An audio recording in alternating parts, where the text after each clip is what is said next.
short-term convenience comes at a very big price. And the price now looks like our way of life and potentially everything that defines what it is to be human. Coming up on British Thought Leaders, author Alex Klaushofer says transhumanism is an anti-human movement and that the building of a technocracy is disconnecting us from what it means to be human. Every time there's a problem, it seems that the solution involves more and more control, more and more surveillance. Or more, if we're thinking about what's coming out of Westminster now, more and more legislation to control us, to limit what we can do. Alex warns that we're heading towards technological authoritarianism. We're heading towards a situation where we are almost completely controlled. And we'll become basically like livestock, but on a population-wide scale. So every aspect of our lives can be controlled, from what we eat, the medical products we take or have to take, our movements and so on.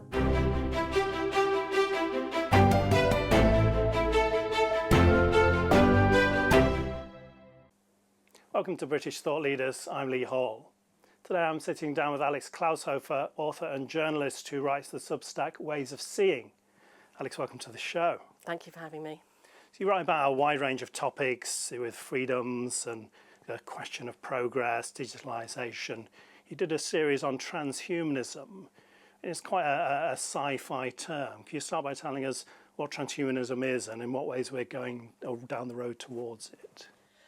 Transhumanism is a big term that sounds quite off-putting, like an ism, and very often people think of it as describing some sort of remote possibility in the future. Actually, we're on the path to it already. If you go back to the word, that's really helpful. Trans means across or beyond. So it's a movement which involves going beyond the human as we are now, both in mental terms and in physical terms. So mental terms were obviously already there with computers. They started doing processing jobs that faster than we can do. And now with AI, they're doing synthesizing information, which is different. And then with physical forms, we've got obviously things like prosthesis and all sorts of implants and things which are helpful, going right up to the idea of chips in brains, which is already happening, and the idea that we might be able to transcend our mortality and go beyond the body and become immortal. So transhumanism, in a way, is about getting beyond the natural, the organic, the biological, to something synthetic and artificial, mainly now through digitalisation. And we're already there in terms of what I call soft transhumanism or everyday transhumanism, with things like smartphones. So they're changing the way we interact, the way we relate to the world, the way we spend our time. And all sorts of things to do with our financial processes, how we buy things. A whole number of things are basically everyday transhumanism. I mean, if you think back to the kind of films of the 80s and 90s, this is almost a cyborg thing, having a chip put inside your brain. Why do you think people would want to do that? I think the new is quite exciting. There are only really a small number of people who actually want to do that, but they get probably disproportionate publicity. But I think it goes way deeper than that, in that for a long time, depending on when you start it, but certainly the last few decades, we in the West have been very much subjected to a narrative about progress and technology, which involves saying that new technological developments are all about convenience, making life easier. That's one part of it. And the other part is that they're inevitable. Now, most of us, and me too, I was one of them until fairly recently, would take this at face value. It's part of this narrative of kind of scientific progress that has been going since the Enlightenment. But actually, I now think it's largely a constructed narrative. developed by certain interest groups, namely in the financial sector and the political sector, and just generally people who are interested in getting more power and amassing more wealth. It's a very good book. I'll recommend someone's book other than one of my own, by Brett Scott, called Cloud Money. And he really traces the development of these narratives and how we're constantly being told we have to do this, it will make our lives easier and better, and it's going to happen anyway.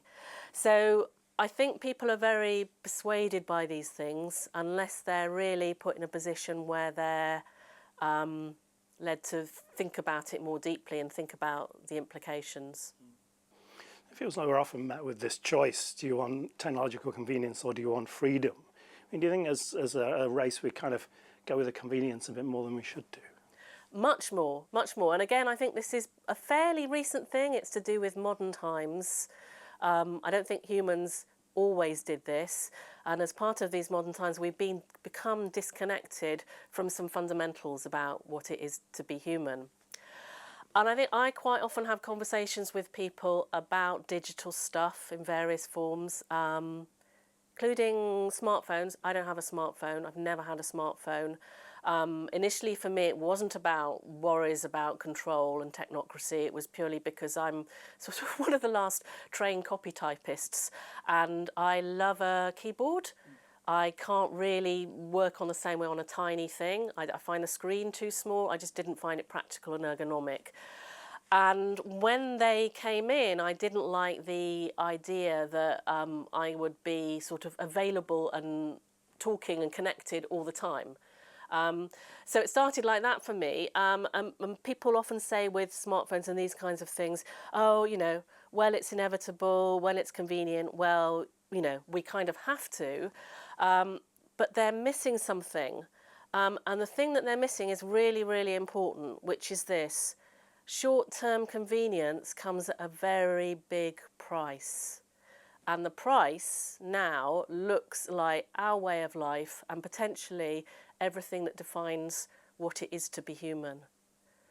So when we're thinking in terms of authoritarianism and the way smartphones have already been used, particularly with COVID, as a way of enforcing control, and now I can give you all sorts of examples. There are all sorts of ways in which those mechanisms are being developed by governments and other organisations very fast, so that if there's another time or a similar perceived need to control large amounts of the population, smartphones would be the device. Well, Yeah, absolutely. No doubt about it at all. People think that just carrying on in the way we are just has this, things are basically going to be the same, but with perhaps a few minor changes or inconveniences. But the way they would be used, if the powers that be get their way, is not going to be a few minor changes.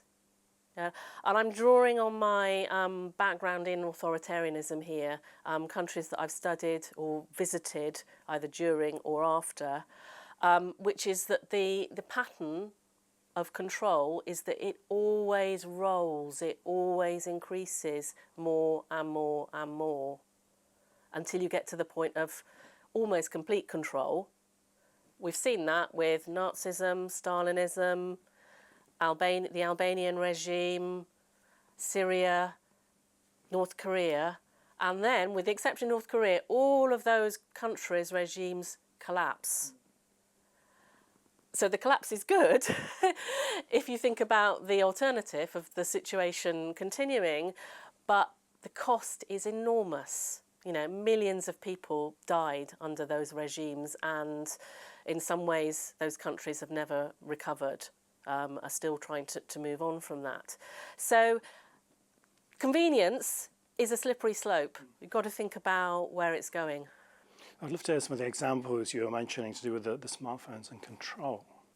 Well, in COVID, both the Canadian authorities and the American authorities were using smartphones to track people's movements, their compliance with lockdowns, visits to pharmacies to see whether they were getting the vaccines and so on. So at that point, things were not very developed. At that point also, the EU developed a COVID vaccination certificate. I was living in Portugal at the time and living in a situation where vaccine passports were imposed with 3 days' notice, with no warning. You know, one day the Prime Minister was discussing a few more measures in care homes, and the next day the announcement was out. And suddenly, unless you were prepared to use a certificate for entry, which I wasn't, you were no longer able to eat out in most places or access most places. That was also part of a trend in the EU. The EU, as I say, had already developed a COVID vaccination certificate, and it turned out that they had been working on this, excuse me, prior to COVID, from 2018. So these were plans quite long in the making. And now the EU and the World Health Organization are working on a plan for a health certificate for what they describe as ongoing and future health crises. So you can see where this is going. It's not very difficult. EU also is trying to develop, in the process of developing biometric entry requirements, so that anybody who's not already living in the EU, such as people in the UK or America, will then have to scan their eyeballs, give fingerprints to the border authorities in order to enter the country. Something personally I'm not prepared to do. I simply won't go. So there's a lot of things like that which are being developed very quietly, and they're not being discussed. So they're not being discussed by political leaders or institutions in general that I would have expected 10, 20 years ago to have happened. They're not being discussed by the media except in a certain way, which is part of this narrative that I was explaining, which is this is just happening, it's inevitable. And quite often they stress the convenience of it. Going back to the transhumanism, why should people be concerned about it?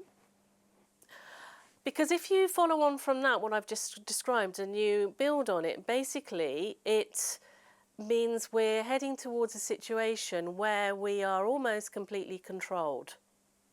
And we'll become basically like livestock, but on a population-wide scale. So every aspect of our lives can be controlled, from what we eat, the medical products we take or have to take, our movements and so on.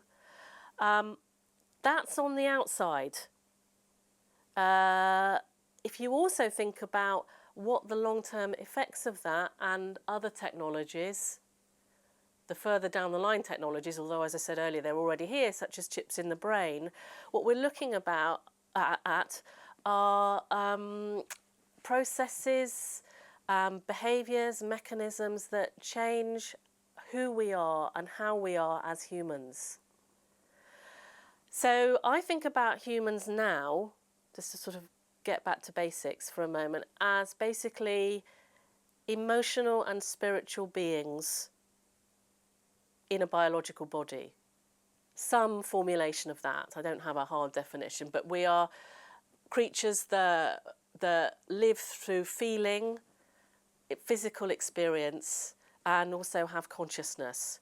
So values are very important to us, relationships are very important to us. Those are the kinds of things that define the meaning of our lives, and that what people tend to think about on their deathbeds, whether they are happy with how they did their lives or not. If you have a situation where you are controlled both externally by the limits on what you can do, and more internally by the fact that you just simply don't exercise your skills, you don't have the choices to do certain things, then we become very different. We lose our capacities for agency. We lose our capacities for creativity. And once you've done that, you can see how we're moving towards the kind of vision of the transhumanists, who are the tiny number of people who are actively for this, who are very excited by the idea of having basically kind of artificial creatures, half in physical bodies, who don't really generate their own ideas. And of course, the other piece, which I've implied but not said directly, is that it all depends where this is coming from. Now, it's important to say that there are lots of technologies and technological developments which are very helpful. We are also a technological species. So it's not that there's anything wrong with technology per se, it's how it's used and who's in charge. And in the case of transhumanism, all the developments and all the money is coming from big tech platforms, tech corporations, wealthy philanthropists, billionaires such as Bill Gates, Larry Ellison and so on. They're pushing this, and they're working with governments and other organisations such as the World Health Organization, the World Economic Forum, the EU, the usual transnational unelected organisations, to create a situation which they believe, and they may well believe in themselves, that this is a good thing. Life becomes very hygienic and safe and controlled. But it's nothing like the way humans have lived up to this point in our history. What do you think their end goal is? I think their end goal is control, basically. As I say, individuals may believe they're doing this for the good. They're quite excited by ideas of transcending, overcoming human limitations. Kind of superhuman. Yeah, they're superhuman. I heard Larry Ellison in a conversation with Tony Blair recently, and he was talking about AI and the capacities for AI sort of overcoming our limitations and being able to do things that we can't even do. You know, not just a question of speed, not with all the time in the world that the human brain can't do. And I had that moment, as I was listening to him, I had that moment that I think probably a lot of people had, where I was like slightly excited and also slightly frightened. And I thought, well, what? Because, you know, I'm a kind of words and ideas person. I'm not good at numbers and maths. And I was thinking, just slightly intimidated by that. And then then he went on to give the example of where this would be applied, which was medicine. And he was talking about cancer and how AI would be used. This is the program that he announced, I think, on the second day of the Trump administration for AI to create a massive program for the diagnosis and treatment of cancer through mRNA vaccines. You know, he then went on that was the example of what AI was going to be used for. And I thought, well, suddenly all the house of cards fell down for me. And I thought, well, cancer, I've lost a lot of people to cancer. It's not a single disease. It's a very complex set of things going wrong with the body. We don't fully understand why. We're at a time in human history and health where people are becoming very unhealthy. And over my lifetime, I've watched populations at scale become fatter, and there being more kinds of chronic conditions and diseases and so on. And yet we're continuing down the same path that seem to generate those conditions, this condition of ill health. So why are we doing that with more technology rather than getting to understand basically how the body works in a more organic way? I don't want to say too much about this, but mRNA so far, if you're really paying attention, look at the track record. Is this something we should be rolling out at scale? One quite specific thing I wanted to ask you about, we're seeing a lot of human input being replaced by machine. One area that's happening quite quickly is writing and literature. As a writer, I mean, how do you feel about that? On one level, it almost makes me laugh, because the whole point about writing is the process of writing. It's something very specifically human and creative. You don't see animals writing. It's about our relation to the world, our relation to our experience. And I quite often think of it as being a bit like a painter. Now, there's no need to do a painting. You know, we could just do a photo for utilitarian purposes. But All the great painters have painted in very specific ways and come up with representations of the world which is through their eyes, their response, their way of seeing. If you think about the difference between Van Gogh and Turner, for example, well, writing's quite similar. It's through the technology of words we're expressing our experiences of the world and the way we see the world. So if you just ask a computer to do that, you've lost that whole process as a writer. And the reader has lost the fruits of that process because AI can't do it in the same way. Now, AI writing, of course, takes from the human, but it does a sort of conglomerate, and it's a kind of consensus position on a particular subject. So recently I came across an AI description of my own Substack by accident, and it really made me laugh because it kind of missed the point of the Substack completely. It didn't say anything wrong. It just sort of compiled a few points in very general ways, but it didn't get what it was about or what I was saying at all. Just in the way that you might miss the kind of, you can easily miss the kind of character or essence of a person by just talking about, you know, what they're wearing or what they did. So we're really missing out if we allow AI to take over that. And there's a real danger at the moment because the UK government is currently consulting on making exemption to copyright laws that have been in place for 300 years to protect writing, books, journalism, film, TV, music, all the creative arts, to allow AI companies to basically mine them and steal those stuff and then basically sell it without rewarding the creators, which obviously would decimate. Nobody could make a living in that sort of situation. So if we're giving up or losing in the process of this transhumanism, creativity, spirituality, etc., is this more a kind of anti-human measure? Yeah. Essentially, I would see it as an anti-human movement. It's a particular trajectory, it involves a particular trajectory that humans can take. We obviously have for the last 200-300 years, especially in the West. But we're forgetting all the other things, as I say, to do with our emotions, the power of our mind in another way in terms of what consciousness can do, the consciousness movement, which is much more developed in America than it is in the UK, very interesting, but it still is developing quite fast here. We're beginning to understand that actually we can know things and feel things beyond the model, that sort of scientific materialist model. And from that, all sorts of things are possible in terms of our innate creativity, as well as healing for health, and our relationships, nature of society. All those sorts of things are things that we should be exploring much more deeply, and you know, some of us are in a modest way, but it's not the mainstream. So we're at a choice point, I think, because it's all happening so fast.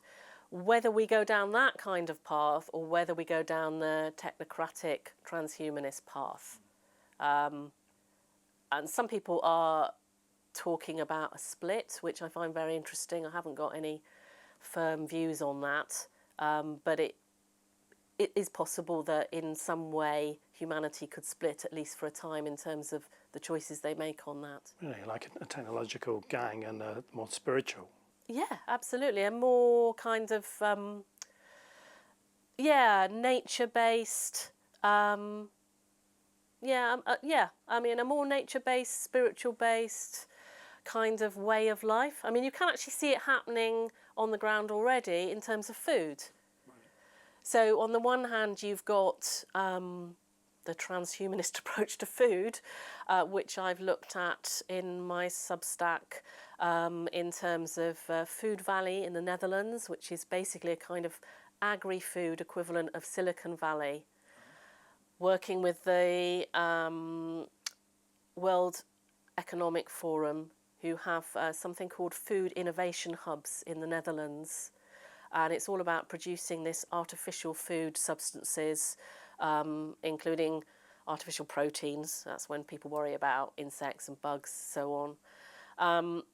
And really getting technology involved in producing food, deciding when things are irrigated and when pesticides are used, and using drones and all that kind of thing, GMO. So you've got, on the one hand, you've got that approach, and then on the other hand, you've got the natural food movement, which is really healthy here in the UK. Lots of people are interested in it and are doing it on various scales.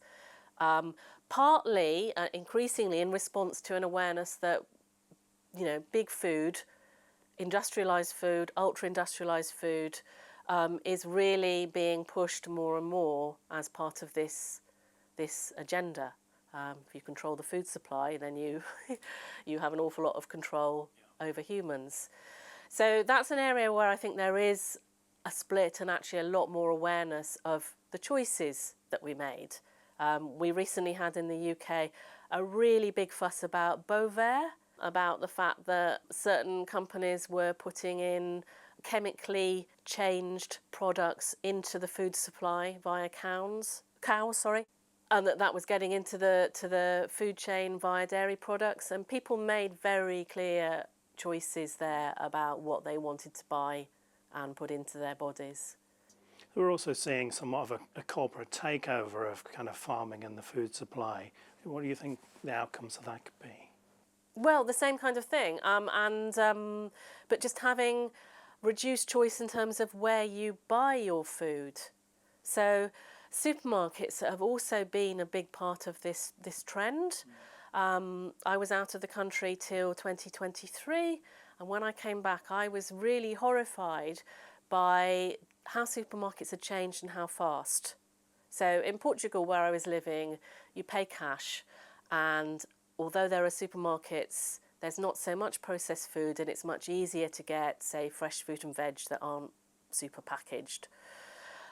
When I came back to the UK, especially if I was going into a small supermarket in the centre of London, it was almost like going into airport security, with all these sort of surveillance machines and having to pay automatically, and there not being cash tills and everything being just plastic everywhere. So I have basically stopped shopping in places like that. It's not just about the food, it's also about the way it's provided to us and at what cost, with the surveillance. Why do people need to film you when you're checking out? It doesn't make sense to me. Well, no, exactly. It doesn't make sense on the face of it. But if you see it as part of this great trend towards controlling people, whether those involved realise it or not.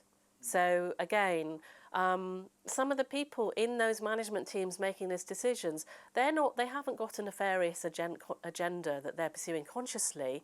They are basically falling for the inevitability narrative, the progress story. They think it's kind of good to do this. And obviously they have a particular interest in terms of using it to limit shoplifting. Yeah, and this is also something that we need to be alert to, that every time there's a problem, it seems that the solution involves more and more control, more and more surveillance, or more, if we're thinking about what's coming out of Westminster now, more and more legislation to control us, to limit what we can do. So we're also seeing digitalisation in terms of cash. It feels we're quite far down the road towards there being a cashless society. What do you think I know there's paying for things with card, but what other things are happening in terms of becoming a cashless society? Obviously, everything can be tracked or traced for the reasons that, I've explained earlier. I think it's not just about that, though. I think it's also about common sense and resilience, in that if you rely entirely on quite complex systems in order to do everyday transactions to get things like food and do things, which again rely on energy systems, which are now quite perilous for various reasons, not least because the net zero agenda in the UK actually has built into it rationing. So the NESO report, that's the body that is taken over from the National Grid and is supposed to be overseeing the transition to clean energy, solar and wind power by 2030, basically says that some kind of rationing for households and businesses will be necessary. So this is another thing I don't think people realise. So if you put that together with the fact that all our payment systems potentially could be relying on electricity, you've got obviously a complete collapse of systems as a real possibility. So I just don't think it's sensible to rely entirely on these kinds of systems. We need to have something that is very simple, whereby you can trade, basically. And similarly with central bank digital currencies. Now, the UK government ran a consultation on this a couple of years ago, and the public responded overwhelmingly. I read the response because I had some piece of work to do on it, voicing concerns about it. So basically it was a no, we don't want a central digital currency run by the state. And the government is still going ahead with developing that. Yeah, so you have to again ask why, as well as think about the implications of this. Do you think it's in people's best interest to have a cashless society? I know for some people it's more convenient, but for others, maybe it's not that easy to do at all. No, it's certainly not easy. People talk a lot about elderly people not being able to use the technology. Well, as I said earlier, I don't have a smartphone and I have no plans to get one. So it's not easy for a lot of people to do that, to use things. But there's a whole host of reasons, any number of very human reasons why people might not have a phone or might not have a phone working that day. You know, remember, we're reliant on chargers and not dropping them in puddles and things like that.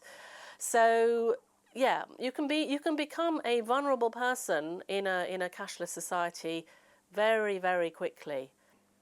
The move towards the cashless society just seemed to kind of happen. Suddenly you go to the shop and you can't pay cash anymore. It wasn't like we were consulted, do you want to move away from cash or not? I mean, why is it not talked about more in the media and society? Because it affects all of us quite a lot. Yeah, I mean, I think that is part of the narrative that I've been talking about. And I think the media and so on really push it. They just take it at face value and they push it. But there's also an assumption in Britain, an assumption that seems particularly prevalent in Britain, that things have to be a certain way because they already are a certain way. We don't seem to realise that people in other countries are doing things quite differently. So again, it was quite useful for me living in Portugal, where most things are paid by cash, because people, another aspect is that businesses, small businesses can't afford to pay the fees for the transactions. And, you know, imagine that if everything were completely cashless, what that would mean, that basically the financial institutions or the payment companies would have a monopoly, and they could charge who charge what they like, and perhaps give certain deals to big corporations which didn't favour small businesses. So then effectively you've been pushing small businesses out of the picture. But yeah, in Portugal, as I say, it's just cash naturally. Came back here and people were suddenly, oh no, but cash is unhygienic. I thought, what nonsense. How is cash unhygienic? You have to touch things when you do various things. And anyway, in certain cafes in Portugal, they had machines where they were worried about hygiene. They had machines where you put the money in the machine and the people serving the food didn't touch it. So, you know, there are always ways around things. But again, there was this peculiarly British narrative that somehow cash was dirty.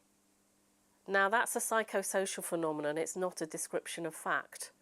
And a number of things seem to have happened like that in Britain in recent years, where we don't seem very able or willing as a nation to look around the world and really see what other people are doing and recognise that we have choices.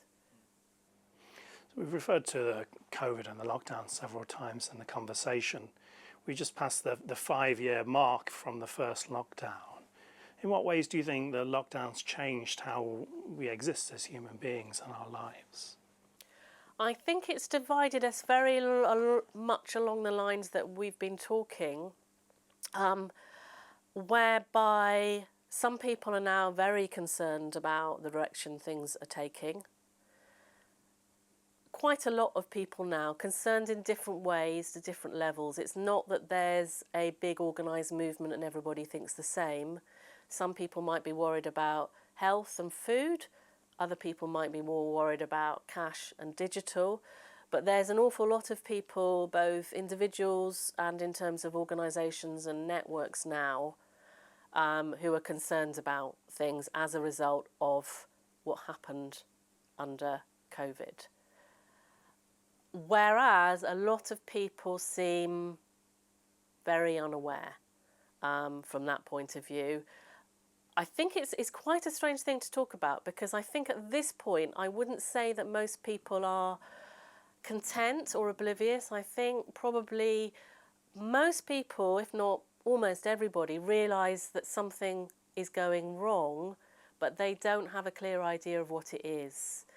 And they might describe it in terms of cost of living, or they might be very tempted to blame a particular political party, or find a solution in a particular political party, whereas in fact, so far, all the political parties that have had any power so far have been involved in pretty much everything that I've been describing so far.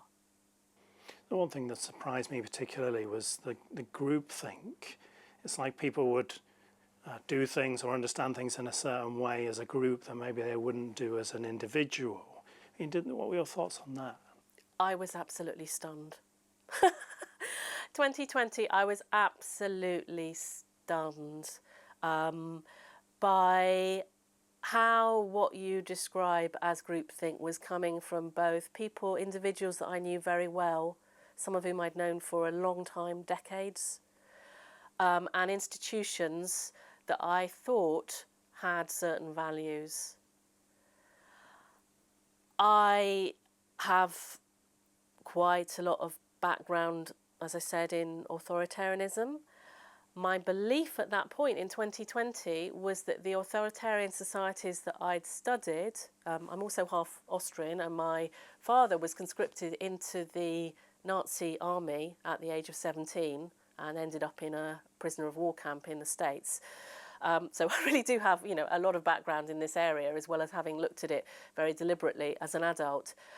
I believed, in what turned out to be a naive belief, that we were done with that we'd been through this was a mid-20th century phenomenon, and that by the time we got to the end of the 20th century, with one or two exceptions, we were largely done with authoritarianism, and that the protection against that was that beliefs in society were absolutely firmly rooted, and there was a consensus about things like basic rights to make your own decisions about certain things, and informed consent.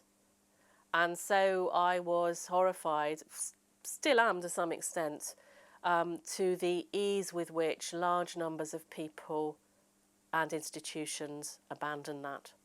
And we're still not looking now. The COVID inquiry is not looking at the fundamental issues in a serious way. And although some media are raising things around the edges, the people who are really responsible for public policy, Parliament I'm talking about, have avoided the issue.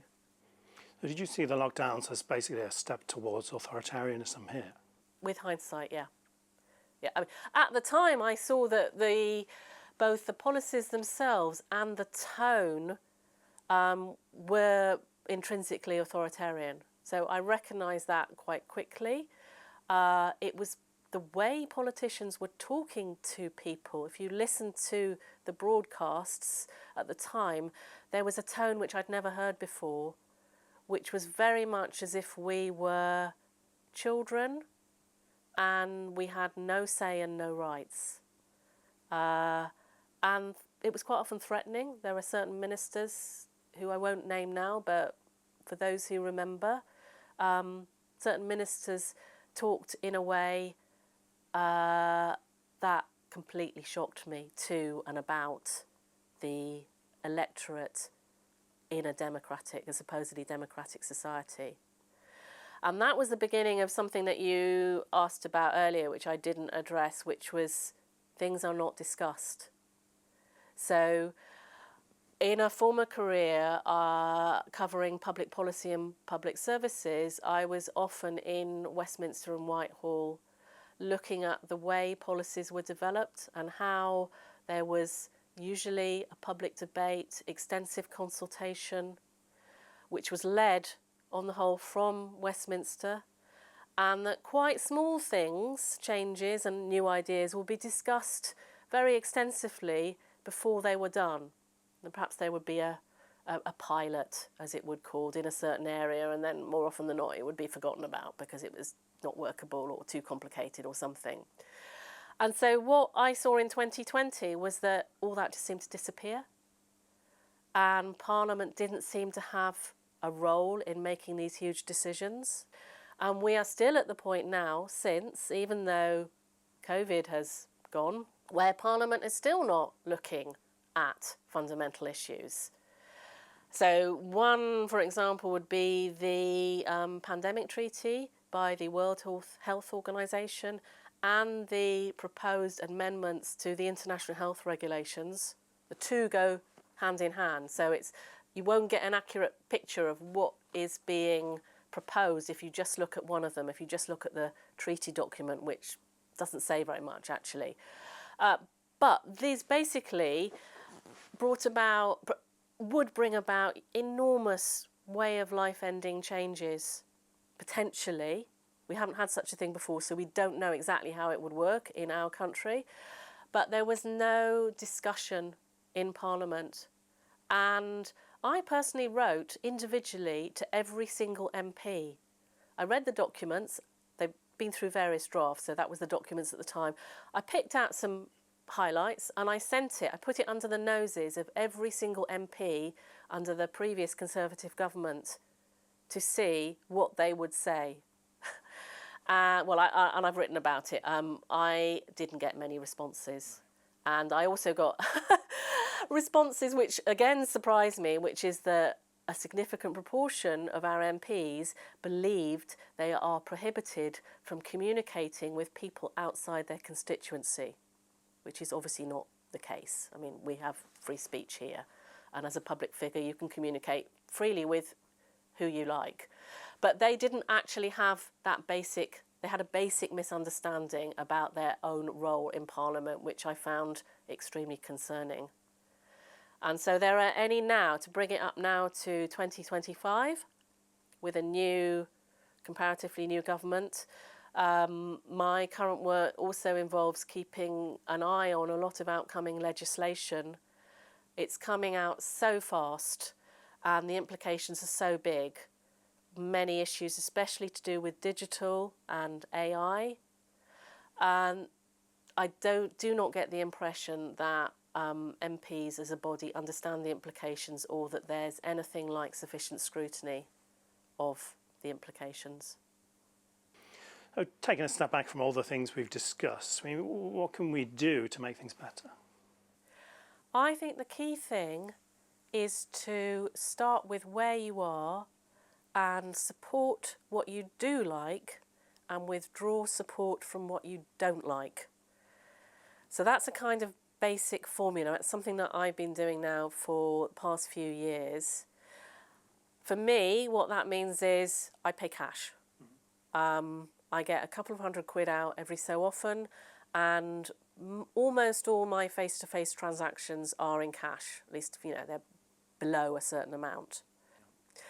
Another thing that is very easy to do from your everyday life is speak.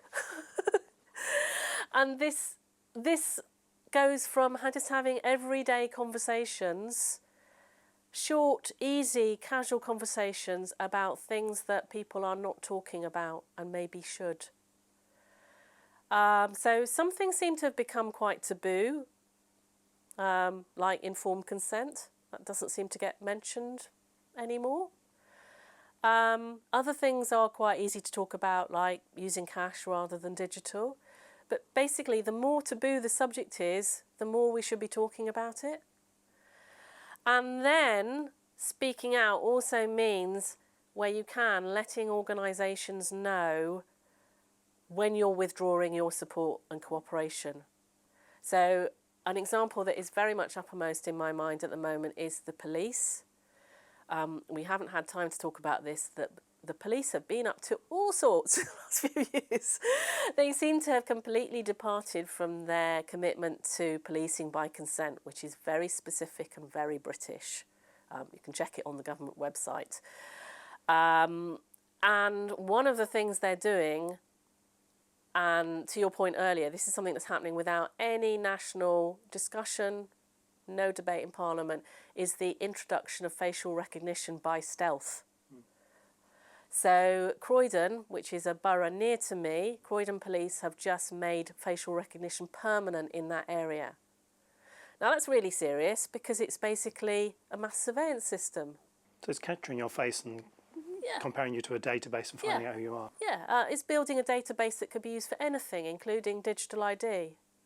So my position on that, very small thing, is that I've been tweeting various police services that have been trialling facial recognition and just saying, I don't consent, I don't like it. But my position is that if I get to the point where the police want my cooperation, which has happened in the past, you know, someone knocked at the door and said there's been a burglary and would you set up a neighbourhood watch group? I did. I'm going to say I'm not cooperating with the police because, as far as I'm concerned, you've broken the contract with the British public. Alex Klaushofer, thanks for joining us. Pleasure.